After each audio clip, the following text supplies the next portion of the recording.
My husband put me out and kept all my assets just to hand them over to his mistress. All I have left is a worn-out debit card my father left me. I thought the balance was zero, but it ended up making the bank manager tremble with fear. Come on, tell me where you're watching from. Don't forget to like and subscribe so we can unravel this mystery together. The thick, humid heat of an Atlanta summer hit Zalika's skin the moment she stepped out of the Uber. She had spent 2 weeks in a tiny, dusty town in Alabama, down in the sticks, taking care of her mother who had been critically ill. Now that her mother was stable, Zalika was returning home, longing for the comfort of her luxury penthouse and, of course, her husband, Kwesi. She dragged her small suitcase through the lobby of the Sovereign, one of the most prestigious apartment buildings in Buckhead, right in the heart of Atlanta's wealth. A smile spread across her face when the elevator chimed on the 30th floor. She was exhausted but happy to be home. The hallway was cool and quiet. She arrived in front of door 30A, her penthouse. Zalika dug around in her purse and pulled out the key fob for the apartment. She tapped the card against the digital reader on the door. Beep, beep. A red light flashed. Access denied. Zalika frowned. She tried again. Beep, beep. That's strange. Maybe the card got demagnetized, she murmured. She rang the doorbell twice. There was a moment of silence. Then footsteps could be heard inside, followed by the soft click of the lock turning from the inside. The heavy door swung open. There stood Kwesi, her husband, but he wasn't the Kwesi she knew. The man's eyes were cold. He was wearing a silk robe, and on his neck there was a fresh mark of bright red lipstick. "Ah, you're back already," Kwesi said, and it wasn't a welcoming greeting. Zalika's heart seemed to stop beating. "Kwesi, why isn't my key working?" Zalika asked. Her voice was trembling. "Because I changed the locks," Kwesi replied, still blocking the entrance.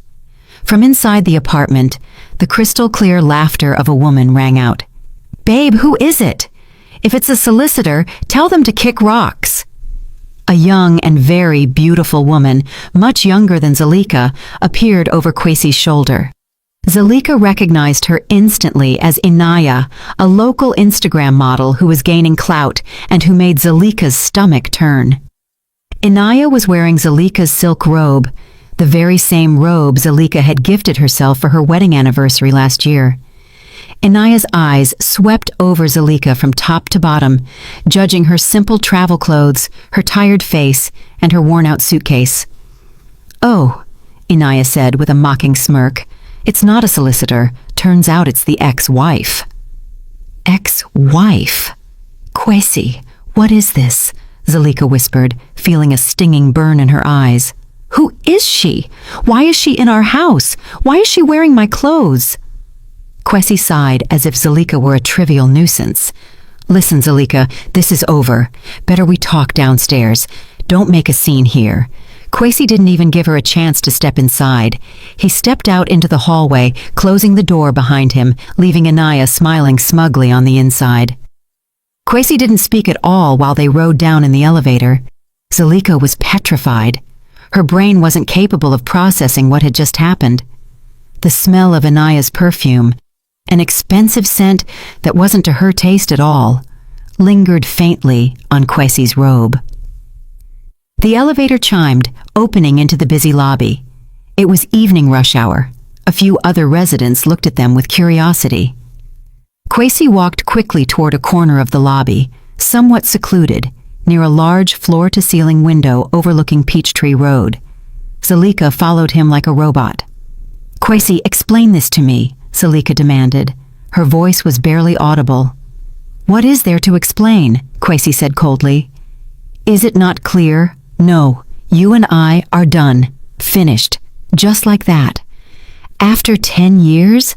After I took care of your mother? After her stroke last year? After building with you from ground zero?" Kwesi let out a cynical laugh. "Building with me from ground zero? Don't be ridiculous, Zalika. I am successful thanks to my hard work. You're just a burden, especially after you spent so much time taking care of your mama in that country town. You forgot your duties as a wife." My duties? Yes, look at you. Kwesi pointed at Zulika with disgust, disheveled, unkempt. I am a major developer. I need a partner on my level, not a housewife like you. Zulika's jaw dropped. The man in front of her seemed like a complete stranger. Inaya? So it's been going on this whole time? Yeah, we've been together a year, Kwesi said, without a shred of guilt. And she understands me much better. Suddenly, a building security guard approached, pushing a small, tattered duffel bag. The same bag Zulika used when they first moved to Atlanta years ago. Kwesi took the bag and threw it at Zulika's feet. The contents spilled out a little, just some old clothes and a wallet. Those are your things, the rest I threw out, Kwesi said. Then he tossed a brown envelope onto the bag. Those are the divorce papers. I've already signed them. Inside is a settlement. All the assets, this penthouse, the cars, the company, everything is in my name. You came into this marriage with nothing. You leave with nothing. The tears finally escaped Zulika's eyes. This wasn't just a humiliation. It was an annihilation.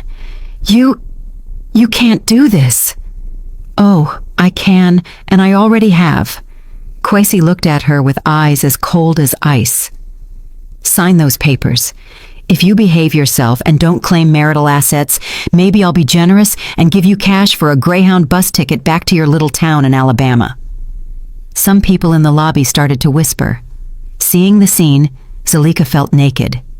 Get out, Kwesi hissed. But this is my home too. Not anymore, Kwesi shouted. Security! 2 security guards approached. They looked uncomfortable, but they were clearly on the side of Kwesi, the owner of the penthouse. I'm sorry, ma'am. Please don't make a scene, one of them said, gently grabbing Zulika's arm. Zulika was dragged out by force. She looked back, staring at Kwesi with desperation. Kwesi, please. Kwesi just looked at her blankly, then turned around and walked toward the elevator. Up above, near the mezzanine railing, Zulika could see Inaya's silhouette watching her victory. The heavy glass door of the lobby hissed shut behind Zulika. Separating her from the life of the last 10 years, she was thrown onto the busy sidewalk under the Atlanta sky, which was starting to darken, with only a duffel bag of old clothes and the divorce papers that insulted her. Night fell quickly in Atlanta. The streetlights began to flicker on, but for Zulika, the whole world seemed dark. She walked aimlessly. The sound of honking horns from the heavy traffic on Peachtree sounded like roars in her ears. She had nowhere to go. Her mother in Alabama was still in recovery. She couldn't add the weight of this news to her mother's burden. Her feet carried her to Centennial Olympic Park. She sat on one of the empty benches, staring at the skyline. Her stomach growled. She hadn't eaten since morning. Ironically, all around her the restaurant patios were coming alive. The aroma of barbecue ribs, fried catfish, and waffle cones floated in the air, making her stomach ache even more. People laughed. Young black couples walked hand in hand. Zulika felt like a ghost. Invisible, non-existent. She opened the wallet Kwesi had thrown at her. Inside was about $10 in cash. Not even enough for a night in a cheap motel on the outskirts. She pulled out her phone. Battery was at 5%. She rushed to open the mobile banking app for their joint account. Balance, 0. Kwesi had cleaned her out, draining every dollar they had together, which also included the savings Zulika had before getting married. A cold, heavy despair wrapped around her. It was over. She was truly at rock bottom. She would be homeless tonight. Tears fell without making a sound. She looked down at the contents of her wallet again. Behind the card slot was a faded photo, a picture of her father. Her father, Tendai Okafor, a simple tobacco farmer and merchant who died 10 years ago, just before Zulika married Kwesi. And behind that photo was something else. Zulika's trembling fingers pulled it out, a faded blue debit card that was already peeling at the edges. The logo was barely legible. Heritage Trust of the South, a small, old regional bank. Zulika was stunned. She remembered now that her father gave her this card when she was 17, back when she was moving out for the first time to go to college at Spelman. "Keep this, my baby girl," her father had said back then, using a loving tone. His voice was soft but firm. This is an account Papa created for you. Never use it unless it is absolutely necessary. Don't mix it with money for your expenses. Imagine it doesn't exist." "How much is in it, Papa?" she had asked curiously. Her father just smiled mysteriously. "Enough to be an anchor. If you ever feel like your ship is going to sink, use this. But as long as you can sail, don't touch this anchor." Zalika never used it. She forgot about it. She was busy with college. Then she met Kwesi, busy building her husband's empire. She always thought the account would have, at most, a few $100s, the remainder of some allowance that wasn't used. But tonight, her ship wasn't just going to sink. Her ship was already blown to pieces. She held the card tight. The $10 in her wallet wasn't enough for anything, but maybe the rest of her father's money would be enough to buy a bus ticket back to Alabama. A small hope, as thin as a thread, began to light up in her tight chest. Zalika didn't sleep all night. She took shelter under the awning of a closed shop, hugging her duffel bag tight, waiting for morning to come. She was dirty, hungry, and scared, but the faded card felt warm in her hand. At 8:00 a.m., she was already standing in front of the branch of Heritage Trust of the South on a side street in downtown Atlanta. The place was exactly as she remembered from her childhood visits, an old stone building that seemed anchored in the past, far from the impression of the modern glass and steel banks where Kwesi kept his money. Inside, the atmosphere was quiet. There were only 2 tellers and a customer service desk. The smell of old paper and dust dominated the room. Zalika took a number. She was the only customer. She was called to the customer service desk, manned by a young man in a white shirt. His name tag read, Kofi. "Good morning, ma'am. How can I help you?" Kofi was polite, though his eyes showed a bit of confusion seeing Zalika's somewhat disheveled appearance. "Good morning." Zalika's voice was hoarse. I want to check the balance, but the card is very old. I've also forgotten the PIN." Zalika handed over the faded blue card. Kofi took it. He turned the card over, frowning. "Wow, ma'am, this card is ancient. This is our old logo." "Can it still be used?" Zalika asked anxiously. "I'll check, ma'am." Kofi took Zalika's ID, matching the name, Zalika Okafor. He started typing on his computer. The system seemed slow. Kofi typed, clicked, and then frowned again. That's strange," he murmured. "What's wrong?" Zalika's heart beat wildly. "The data isn't coming up directly. Ma'am, our legacy system is sometimes a little slow. It seems this account is in an inactive or dormant state. How long has it been since there were transactions?" "Maybe 10 years, Zalika replied hesitantly. Kofi's eyes went wide. 20 years. One moment, ma'am. I'm going to try accessing the manual server." His fingers danced over the keyboard again. His computer screen flickered, showing rows of green code that Zalika didn't understand. Silence. Only the sound of the keyboard and the noisy air conditioning could be heard. Zalika bit her lip. "It's over," she thought. "Surely the account has been closed, the money lost." Kofi scratched his head. "How odd. The balance isn't reading, ma'am, but there is a sort of flag, an alert on this account. A high-level alert." "Alert? Does that mean I have debt?" Zalika panicked. No, not debt. I've never seen a code like this." "One moment, ma'am." Kofi typed a series of commands. The computer seemed to think for a moment. Then, on Kofi's screen, something appeared. Kofi's face, which was relaxed before, suddenly changed. He went pale. His eyes opened wide, glued to the monitor. "Mr. Kofi?" Zalika called out. Kofi didn't answer. He seemed frozen. He reread what was on the screen. His mouth opened slightly. Kofi swallowed hard. Suddenly, he stood up from his chair so fast that the chair flew backward, making a loud screech. "Mr. Zuberi! Mr. Director!" Kofi's voice was shrill, breaking the silence of the small bank. He didn't care about Zalika anymore. His eyes were still glued with horror to the screen. A middle-aged black man with a stern look. Mr. Zuberi, the branch manager, stepped out of his office. "What is it, Kofi? Don't shout like that. There are customers," Mr. Zuberi scolded.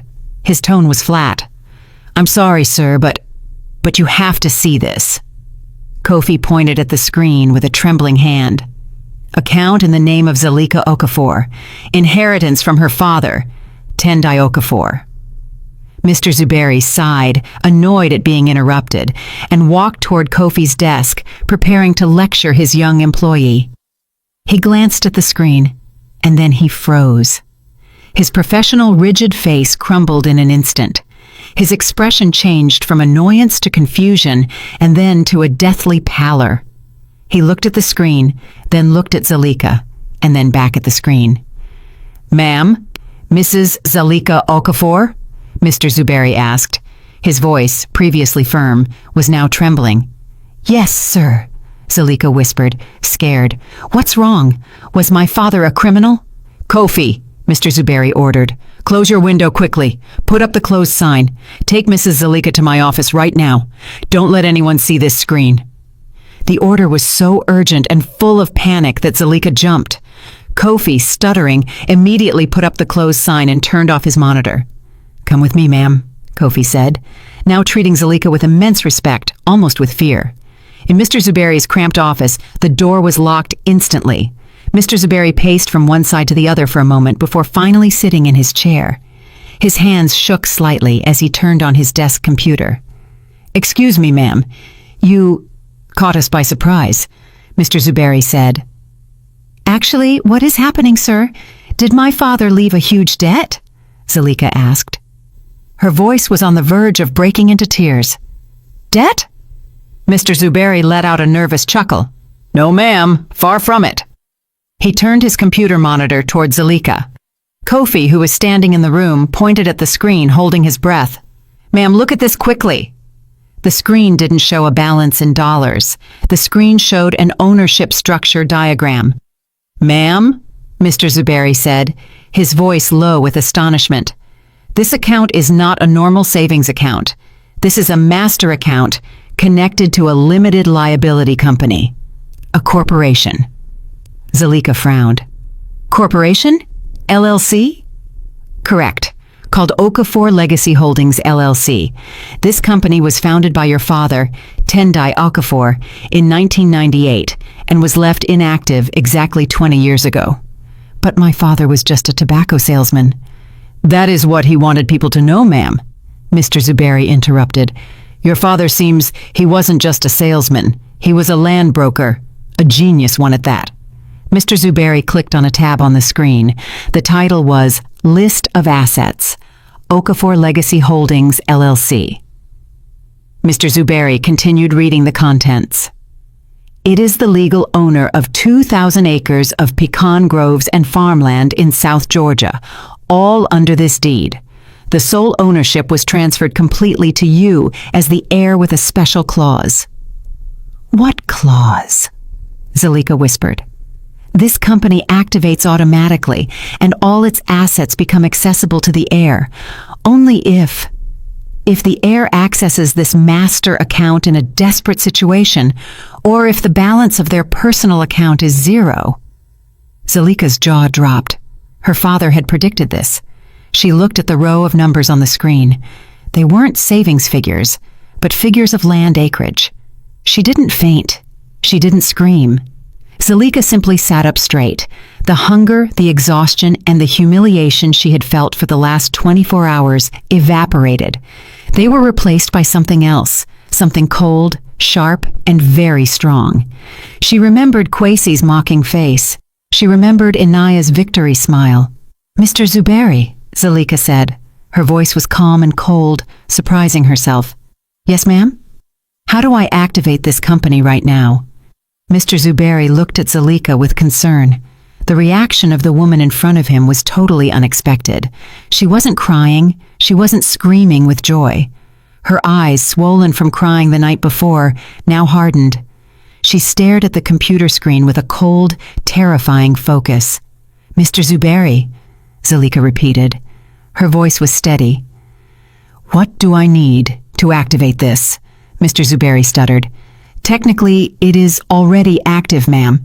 As soon as you accessed this account with a null personal balance, the clause was fulfilled.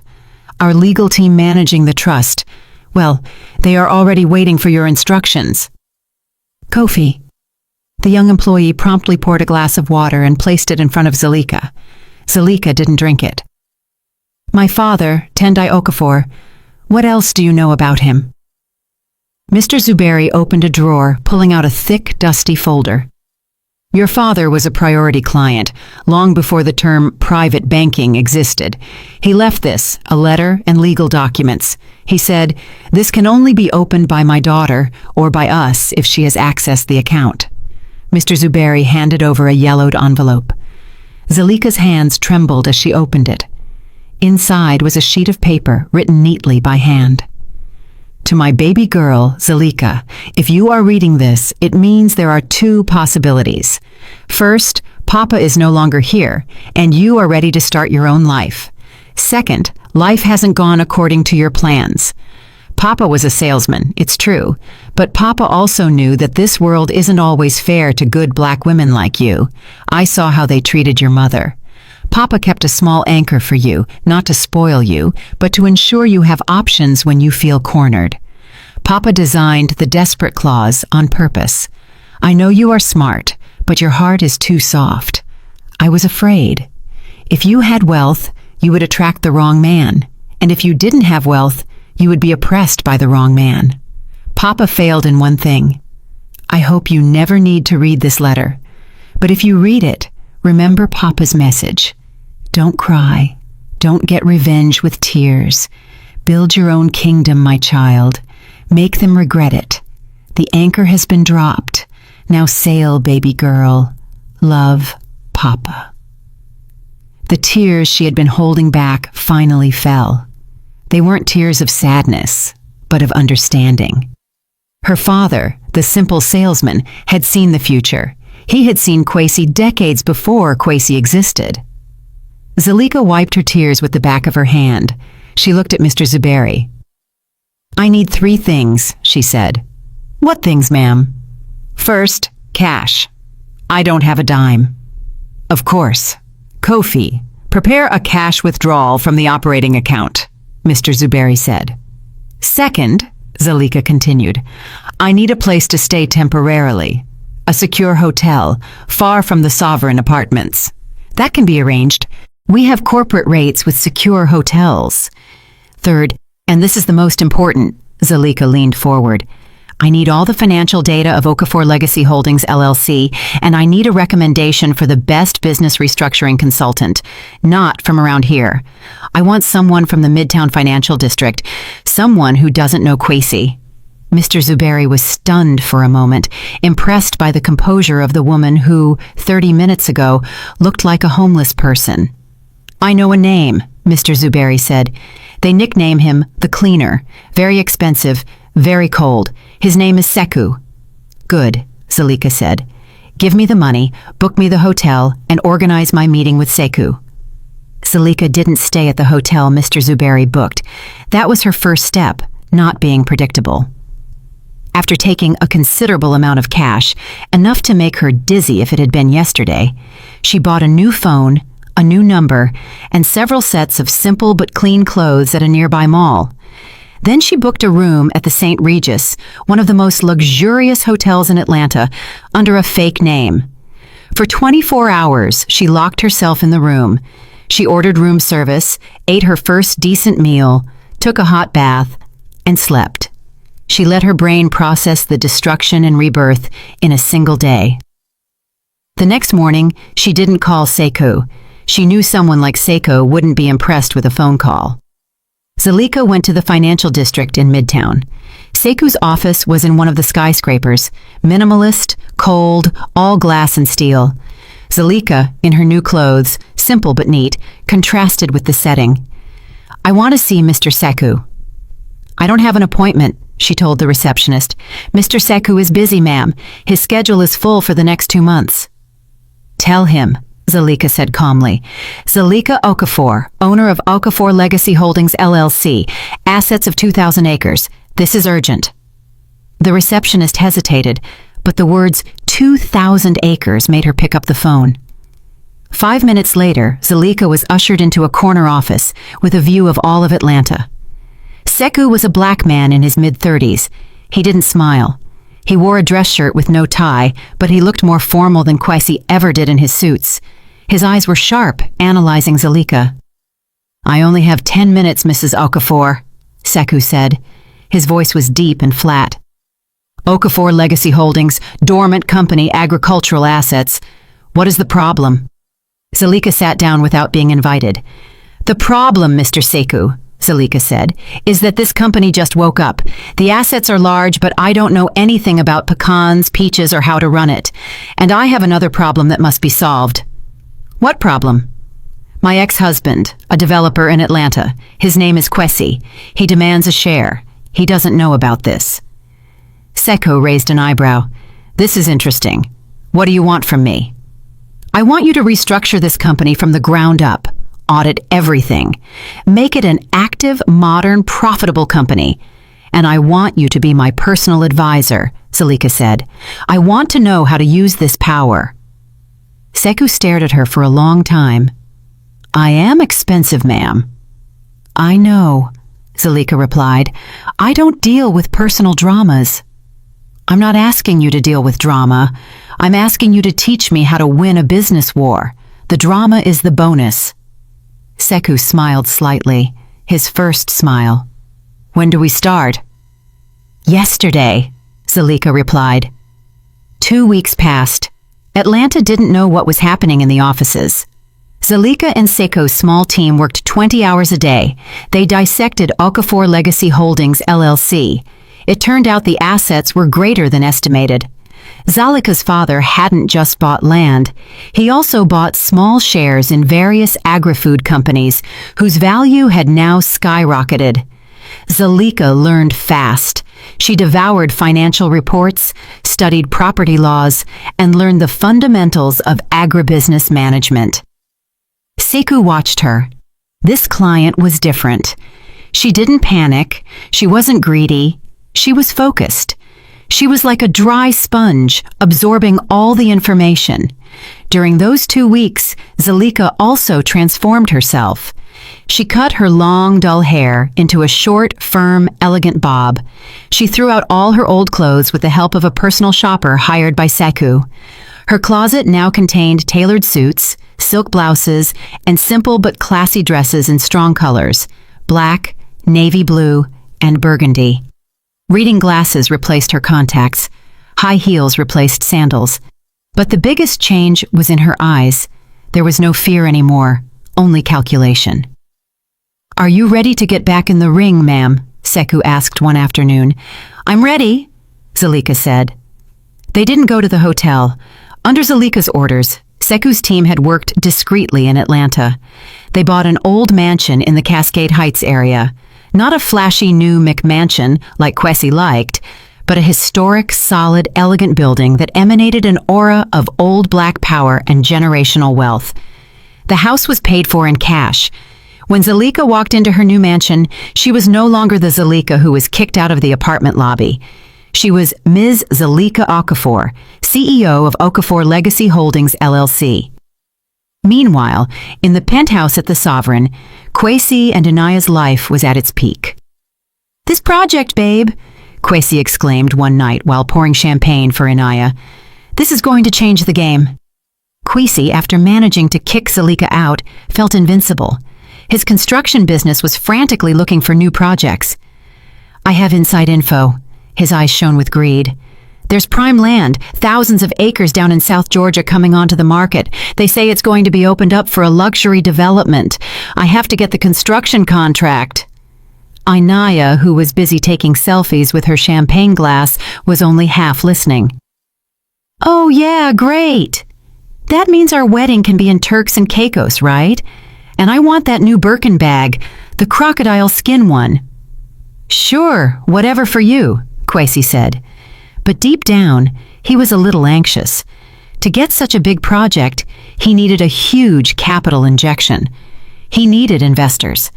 His company honestly had quite a few debts here and there to finance their lavish lifestyle. I'll organize meetings with all possible investors, Kwesi murmured.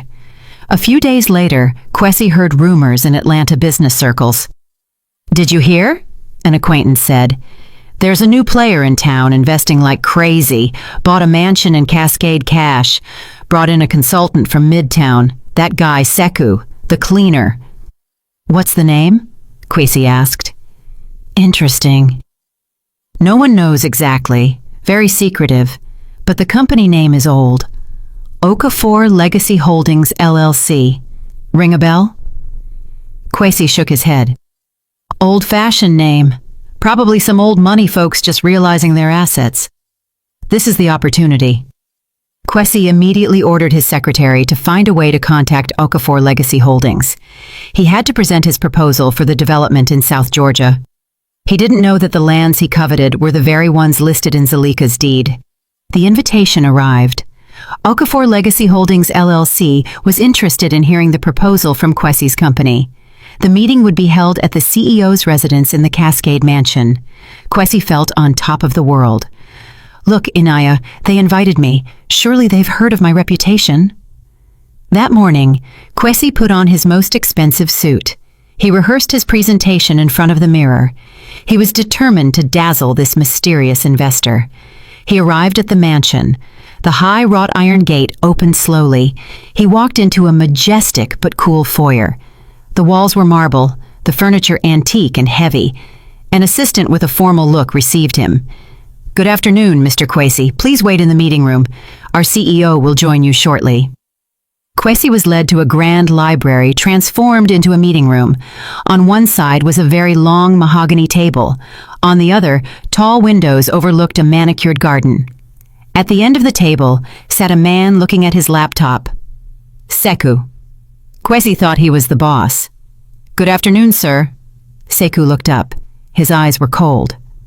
I am Sekou, consultant. Sit down, Mr. Kwesi. Our CEO is on the way.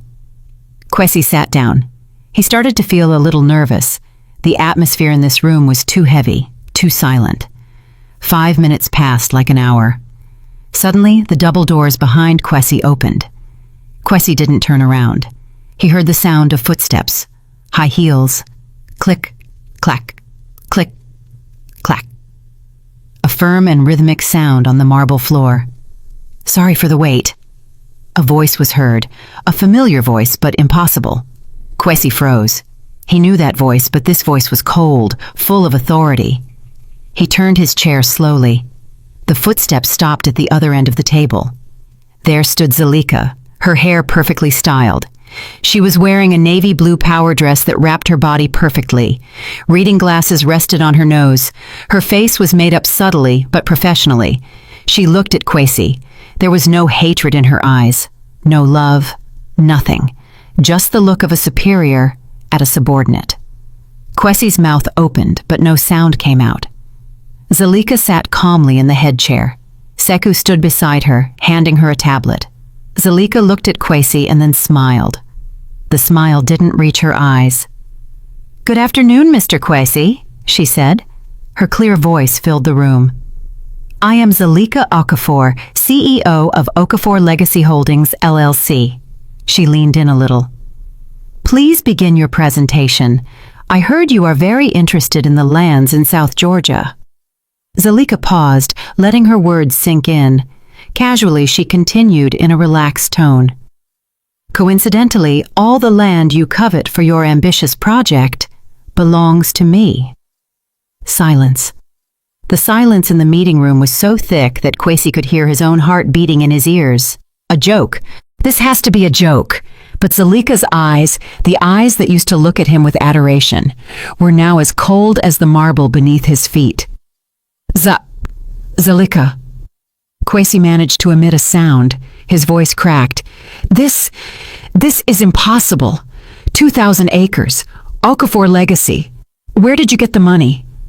Zalika leaned back in her chair, not answering that question. She turned to Sekou. Mr. Sekou, what do you think of the initial proposal from Kwesi Constructions, Inc.? Sekou, who had been silent like a shadow, spoke. His voice was flat and lethal. Conceptually ambitious, but financially very weak. Mr. Quasi, your proposal does not include adequate risk analysis, and your profit projections are too optimistic. Quasi felt as if he had been doused with ice water. He came to dazzle a foolish investor. Instead, he was being audited. Wait, Quasi said, trying to control himself. His arrogance started to return, looking for logical explanations. I know, Zalika must just be a puppet. This man Sekou is the one in control. Zalika just got lucky. Zal, he said, trying a softer tone, the tone he used to cajole Zalika.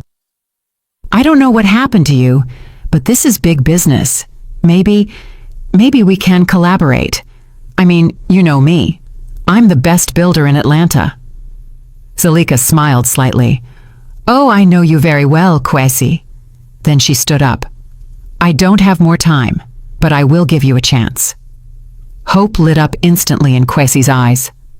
My team, Zalika looked at Sekou, will do due diligence, a complete life diligence of your company. We need to see your accounting, your list of assets, and your list of debts. We will not invest a single dollar in a company that is not transparent. Quasi hesitated. Opening his books would be a disaster. His company wasn't as healthy as he bragged. Why does it have to be so complicated? He asked. It's me, Zal. He stopped. Your ex-husband. Precisely for that reason, Mr. Quasi. Sekou interrupted. We must be professional. Take it or leave it. If you reject the audit, we will consider your proposal void and offer our land to another developer. I heard your competition from Buckhead is very interested. That was a threat. Quasi was cornered. If he withdrew, he lost the biggest project of his life. If he moved forward, he had to open his wounds. Fine, Quasi said, forced. Fine, audit. I'm not hiding anything. Zalika nodded. Mr. Sekou's team will contact you. Good afternoon. Quasi was escorted out of the mansion. He got into his car with his knees shaking. He didn't know if he had just escaped danger or if he had just walked into a trap. What he knew was that the Zalika he just met scared him. Quasi returned to the apartment at the Sovereign in a mess. Babe, Inaya greeted, jumping off the sofa. She was wearing new silk lingerie. How did it go? Are we rich yet? When can we start planning the wedding in Turks? Shut up for a second, Inaya. I'm thinking, Quasi shouted, throwing his jacket on the floor. Inaya was surprised. Hey, why are you yelling at me? Quasi paced back and forth. The investor is complicated. It's really messed up. What do you mean complicated? Did they say no? Inaya asked. Her tone was starting to get anxious. No, not yet. But my God, you're not going to believe this. Quasi pulled his hair. The investor, the CEO, is Zalika. Inaya froze. What? Zalika? The homeless woman? She's not homeless anymore, Quasi growled. She is different. She has a mansion in Cascade. She has a financial consultant. She owns the land. Inaya's beautiful face went pale. This was the worst-case scenario, not because she loved Quasi, but because her status, her luxuries, and her future depended on Quasi's wallet. And now that wallet was threatened by the woman she had despised the most. Surely it's a bluff, Inaya shrieked. She can't be that smart. Surely she hooked up with some old rich man. Yes, that's it. She's a kept woman. Quasi wasn't listening. She wants to audit my company. What am I going to do? Inaya's panic transformed into anger. That woman, who does she think she is? Coming back and ruining everything. I'll handle her, Inaya hissed. Handle what? Don't get involved. But Inaya already had a plan. She knew where the new black elite of Atlanta gathered. She would find Zalika. She would humiliate that woman in public, reminding her who she really was. A few days later, Inaya, through a friend, discovered Zalika's location, a luxury boutique cafe in the new office area of Buckhead. Inaya arrived with full force, designer clothes from the latest season, a flashy bag, heavy makeup. She saw Zalika sitting alone in a corner, reading documents on a tablet while drinking tea. Inaya slammed her hand directly on the table, making noise on purpose. "Well, well, well. Look who's here," Inaya said. Her voice was projected so everyone could hear. "Mrs. Zalika Okafor, right? Moving fast, huh? Climbing classes, from being thrown out in the lobby to sitting in an expensive cafe." Zalika looked up slowly, looked at Inaya, and then went back to looking at her tablet. She said nothing. That indifference made Inaya even angrier. "Hey, I'm talking to you, heifer, don't play deaf. Who do you think you are, huh? You're bothering Kwesi. Stay away from him, he is mine now." Zalika sighed. She put down her tablet. "Yours?" Zalika asked. Her voice was calm. "Things that are owned are usually objects. Miss Inaya isn't human. Don't give me lessons. I know your game. You came back to steal Kwesi from me again, right? Because he's successful." Zalika let out a little chuckle, a cold laugh. "Steal Kwesi, Miss Inaya? Why would I bother picking up the trash I already threw out?" Inaya's face turned red. Zalika stood up. Now she was at eye level with Inaya.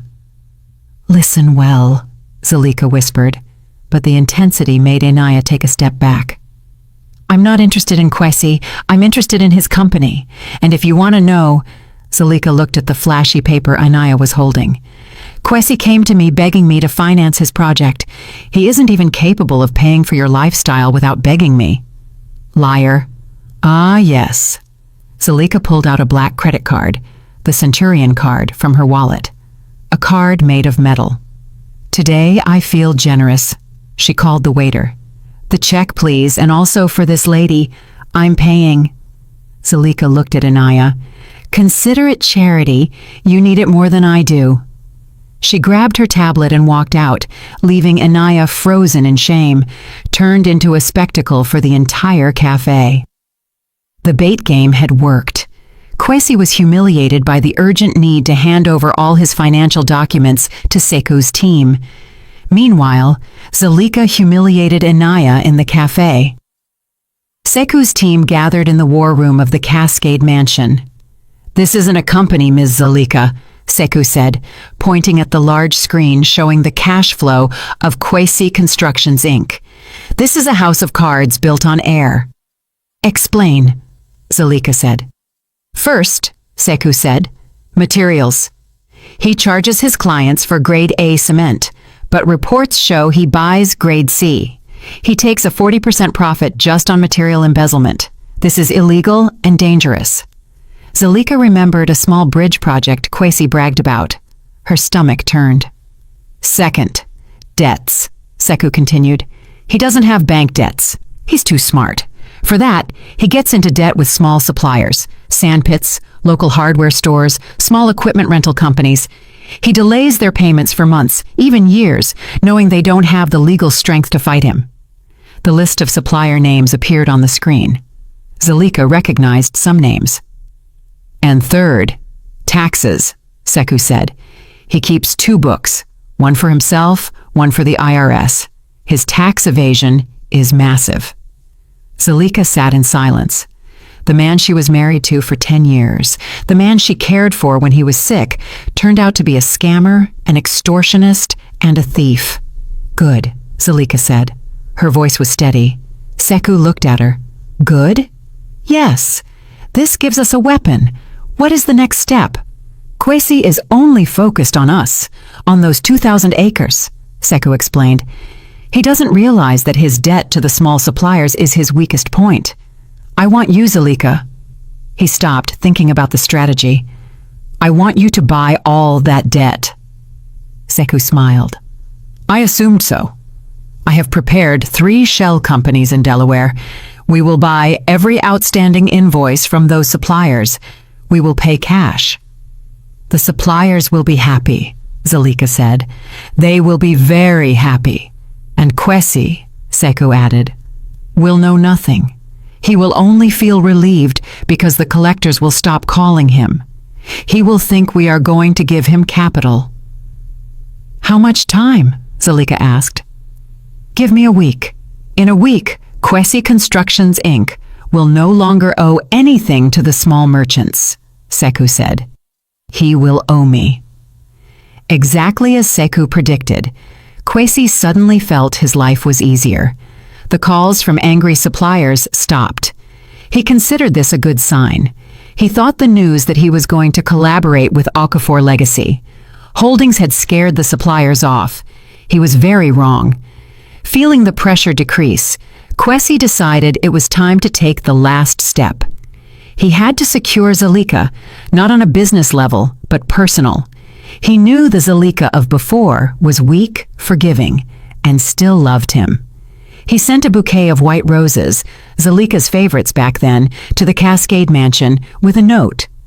I know I was wrong. Let's talk like old times. Dinner at our usual spot. Zalika almost threw the flowers away, but Sekou stopped her. Go, Sekou said. Let him dig his own grave deeper. That night, Zalika went to the upscale restaurant where Kwesi had proposed to her. Kwesi was already waiting. He looked impeccable. He ordered the most expensive wine. Zal, he said, taking Zalika's hand across the table. Zalika allowed it. Her skin felt cold. I ask for your forgiveness. Zalika just looked at him, waiting. I know I was very wrong, Kwesi continued. His eyes got misty. His performance was perfect. Inaya, she is just a toy. I was pressured. Zal, business is hard. And you were busy with your mother. I felt lonely, so... Was it my fault? Was it my fault? Zalika asked. Her voice was calm. No, it was my fault. Kwesi rushed to correct himself. I was blind. I didn't see the diamond I had until I saw you in the meeting room the other day. I realized. Realized what? How fantastic you are. We can be the best team. Zal? Kwesi leaned in. I've already left Inaya. She's already out of the apartment. It was a lie. Inaya was shopping with his credit card at that very moment. We can start over, Kwesi whispered. We will dominate Atlanta. You with your land, me with my expertise. Forget Sekou. You don't need him. You only need me. Zalika withdrew her hand slowly. Your seduction is good, Kwesi. Better than your business presentation, she said coldly. Kwesi was surprised. Maybe you're right, Zalika continued, as if thinking. Kwesi had hope again. We really have to fix this, but I can't mix personal and business. Sure. Let's finish the business matter first, Zalika said. I've already seen the result of your audit. And? Kwesi asked anxiously. And we need to talk seriously, Zalika said. Tomorrow in my office at 10 a.m. Bring your lawyer if necessary. Once that is over, then we can talk about us. Zalika stood up, leaving Kwesi with a bottle of expensive wine and a sly smile, thinking he had just won. At 10 a.m., meeting room of the mansion. Kwesi arrived alone without a lawyer. He brought another bouquet of roses. He was very confident. He thought this meeting was just a formality before he and Zalika reconciled. He entered the room. The atmosphere was far from romantic. Zalika was already seated in the head chair. Sekou was standing beside her. On the long mahogany table there were no coffee cups, but stacks of thick legal documents. Zal, babe, Kwesi greeted, trying to break the ice with the flowers. Sit down, Kwesi, Zalika said, her voice cutting. Kwesi sat. His smile faltered. Let's get to the point, Zalika said. Mr. Sekou. Sekou stepped forward, placing a binder of documents in front of Kwesi. Mr. Kwesi, this is the list of debts of Kwesi Constructions, Inc., Sekou said. To Garcia Aggregates, a total of $100,000. To the Bolt Hardware, $50,000. To Iberian Machinery, $200,000, and so on. The total verified debt with 12 suppliers is $500,000. Kwesi's face paled. What does this mean? I'm negotiating with them.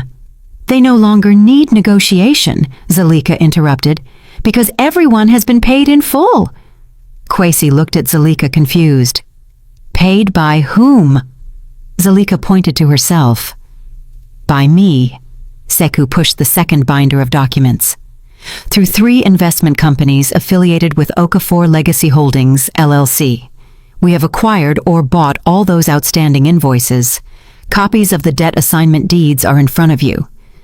Kwesi opened the first sheet. His heart seemed to stop.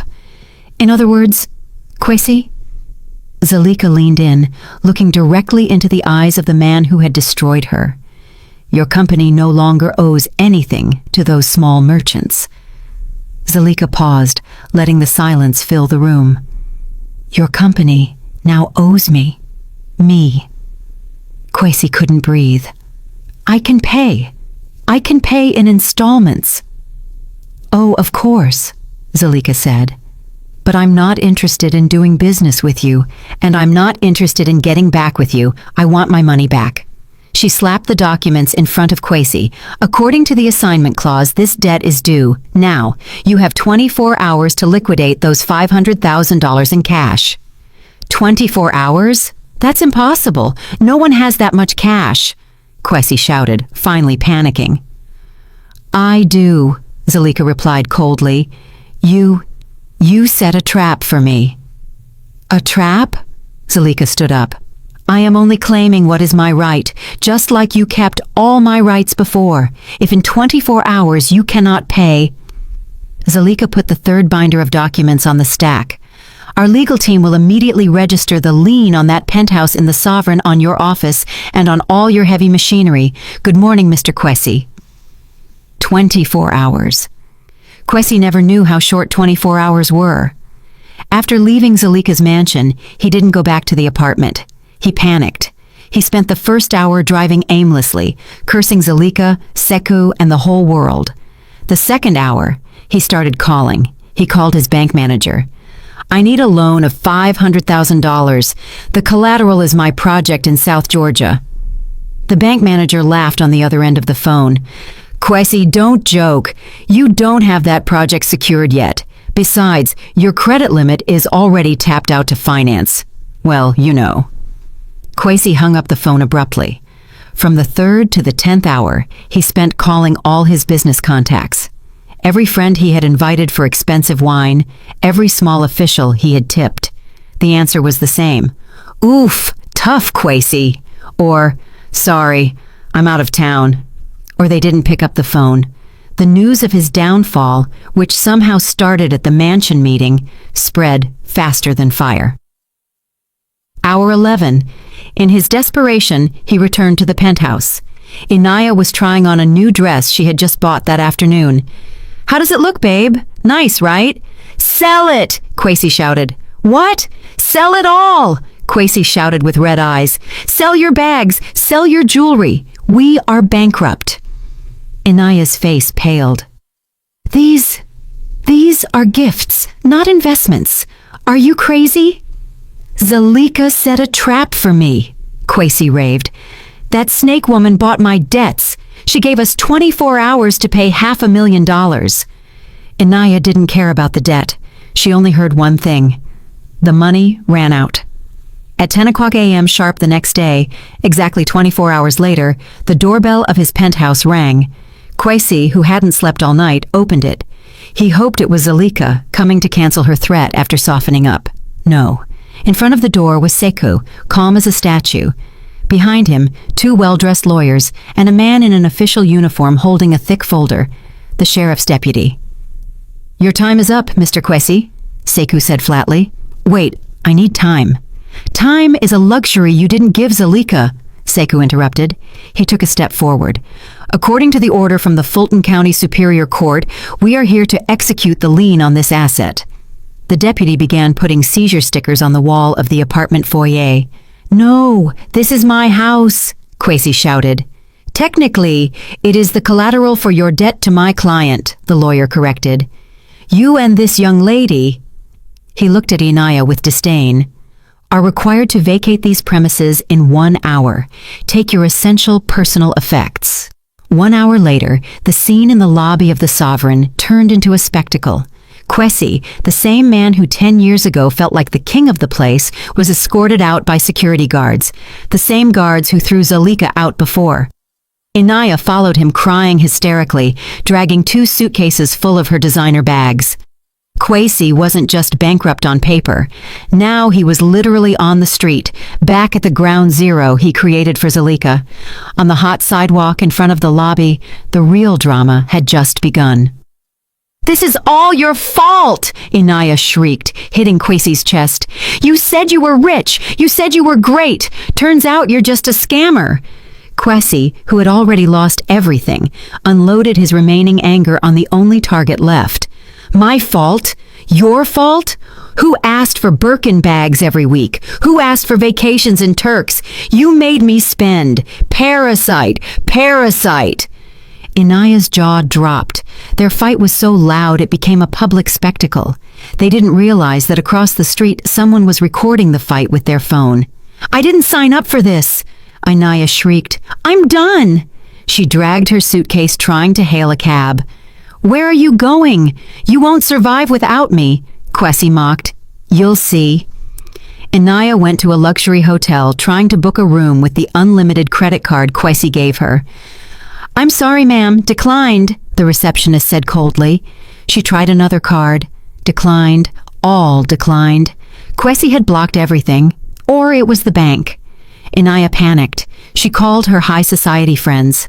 "Girl, I have a problem. Can you lend me—" The phone cut off. She called another. "Hello, I have bad signal." Phone turned off. She didn't know. Zulika, through her new network, didn't need to do anything. Sekou just had to leak Kwesi's audit report to a few key people. The news that Kwesi was a scammer and Inaya, the side chick linked to a bankrupt scammer, had spread through all the group chats of Atlanta's elite. She was toxic. No one wanted to associate with her. That night, the recording of her fight with Kwesi in front of the building went viral on local gossip blogs. Her beautiful face was now associated with bankruptcy and cheap drama. Her modeling career was finished. The doors of the high-class world closed. Inaya, who once felt on top of the world, now had to sell her authentic bags and some fakes she just discovered Kwesi gave her, one by one, just to survive, back to the obscurity she hated so much. 2 weeks after the seizure, Zulika sat with Sekou in the meeting room of her mansion. The mahogany table was now full of blueprints. "All assets of Kwesi Constructions Inc. have been liquidated," Sekou informed. "His office, his equipment, and the penthouse. Everything is enough to cover the debt of $500,000 plus interest and legal costs." "Good," Zulika said. "What will we do with the penthouse?" "We can sell it." Zulika shook her head. "No, sell all the luxury furniture inside, empty it. Then give the keys to Mr. Zuberi at the Heritage Bank. Tell them to give it as a bonus gift to Kofi." Sekou raised an eyebrow, a little surprised by the touch of cynical humor. "Kofi, the bank teller?" "Yes, he deserves it. He was the first one to help me." "Very well, ma'am. And the 2,000 acres? Will we proceed with the luxury development plan?" Zulika stood up, walking toward the large window looking at the garden. She remembered her father's letter. "Build your own kingdom." Kwesi wanted to build a palace for the rich that people like me could only see from outside the gate, Zulika said. "I will do the opposite." She went back to the table and pointed at the new blueprints. "I am going to build homes." She said that Okafor Legacy Holdings LLC would use the first 250 acres to build dignified, subsidized housing, complete with a school and a small medical center. "For whom?" Sekou asked, now truly interested. "For the workers in our pecan groves and for the owners of the small suppliers who were almost destroyed by Kwesi. They will have priority and special discounts, and the machinery seized from Kwesi, we will use it to build those houses," Zulika said with a faint smile. "It's poetic justice." Sekou looked at her with undisguised admiration. "Not only that," Zulika added, "on another 25 acres, I want to build the training center, the Okafor Center, a training facility for modern agribusiness and small business management. I want people like my father to have the chance to succeed without having to hide." Zulika wasn't just getting revenge, she was building a legacy. Zalika was done with Kwesi, but the law wasn't. Kwesi, who was now living poorly in a shared apartment on the outskirts, thought the worst had passed. He thought that after losing everything to Zalika, he was free. One afternoon, while eating instant noodles, there was a knock on the door. "Police? Mr. Kwesi, you are under arrest." "What is this now? My debt to Zalika is paid." "This isn't about debts," the officer said. "This is about the use of substandard materials on the bridge project in Macon and tax fraud." Kwesi froze. How did they know? He didn't know that Sekou, on behalf of a client concerned about public safety, had anonymously sent copies of Kwesi's double ledger and the lab results of the poor quality cement to the district attorney and the IRS. "He built a bridge that could collapse, Sekou," Zalika had said at that moment. "It could kill people. This is no longer about him and me. It's about justice." The news of Kwesi's arrest was a local headline. Elite developer falls, alleged corruption and fraud. In her mansion, Zalika watched the news on the large TV. She looked at Kwesi's face, gaunt and angry, being escorted away. She felt nothing, neither anger nor satisfaction. That chapter was finally closed. She turned off the TV. 1 year later, Okafor Legacy Holdings LLC was no longer a dormant and mysterious company. The company was now one of the new economic pillars in the South. Zalika had revolutionized her pecan groves with sustainable practices, raising wages for workers and building modern facilities. The Okafor Training Center had already opened, and the first class had graduated. The first phase of subsidized housing was full. Zalika was no longer called Madam Director with a tone of fear. The old workers called her Ms. Zalika, or Ade's daughter, with respect and affection. She was standing on a hill on her farm, looking at the green expanse under the afternoon sun. She was no longer the disheveled woman in the lobby of the Sovereign, nor the cold woman in the meeting room. She was Zalika, complete. Footsteps were heard behind her. "Zalika, the view is beautiful," Sekou said. He was no longer wearing a formal suit, just a casual linen shirt. Now he spent more time in the country than in Atlanta. "Yes," Zalika said, smiling, a sincere smile. "My father called this an anchor. Turns out this anchor can be used to build many things." "You have built your kingdom, Zalika," Sekou said. "We," Zalika corrected. "We built it." Sekou smiled. "My team in Atlanta keeps asking when I'm coming back. Seems I need to give them an answer." "And what is your answer?" Zalika asked, looking at him. Sekou didn't answer with words. He took a step forward, looked at Zalika, and then held out his hand. "I am no longer needed as a consultant. The cleaner," they said. "No," Zalika replied, accepting his hand. The grip was firm. "Now I need you as a partner." They stood there, watching the sunset over their kingdom, a kingdom that wasn't built on greed or lies, but on the rubble of betrayal and raised again with the foundations of justice and a new legacy. Did you like the story, and which city are you listening from? Let's meet in the comments. If you like the story, you can support me by sending a super thanks so I can keep bringing more stories like this. Thank you so much for your sweet support. I'm looking forward to your comments on the story. On the screen, you can see 2 new life stories that I highly recommend. There's so much more on my channel. Don't forget to subscribe. See you in the next life story with love and respect.